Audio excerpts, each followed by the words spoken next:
The passing of Archbishop Desmond Tutu. He was a familiar face in England for more than 50 years. As a young man, he spent years studying in London, where his legacy is still felt to this day. Makin-Isherwood looks back at his time in the UK with the men who knew him well. Wonderful, happy memories. Archbishop Desmond Tutu's own words on his time at King's College London. Between 1962 and 1966, he studied theology here and also became a part-time curate in a number of churches in the surrounding area. It was this experience of worship here in this beautiful chapel where he prayed every day, of studying theology, that gave, learning to read the Bible, that gave him the academic resources upon which he drew for the rest of his life.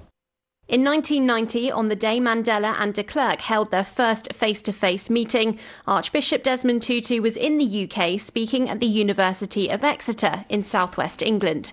But it's the delayed train journey on that momentous day that Professor Burridge says he'll remember for the rest of his life. Desmond Tutu is first and foremost a priest. His day begins with sharing the communion, the Eucharist. He will not eat or drink until he's done that. And by this stage, he'd been awake for 4 or 5 hours. The train was delayed. We finally got onto the railway carriage for dining. We had a table set aside for breakfast. But first we had to have the communion. So I asked the train guard for a small bottle of red wine and a piece of bread. And he obviously didn't have a clue what we wanted and said, "Do you want a piece of bread for everyone?" I said, "No, we'll share one."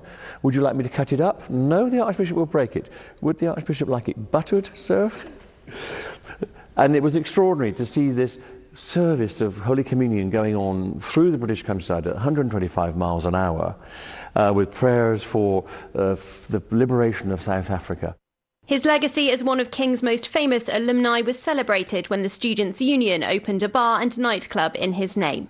The King's College London Student Union, when they opened the top floor of the student building into a nightclub and bar, asked if they could call it Tutu's, and he was delighted about that. I went to him there many times, and whenever he went, there was always the complimentary pint of cider on the bar ready for him. Archbishop Desmond Tutu's influence remains at King's to this day, with a scholarship in his name to help students who wish to make the world a better place.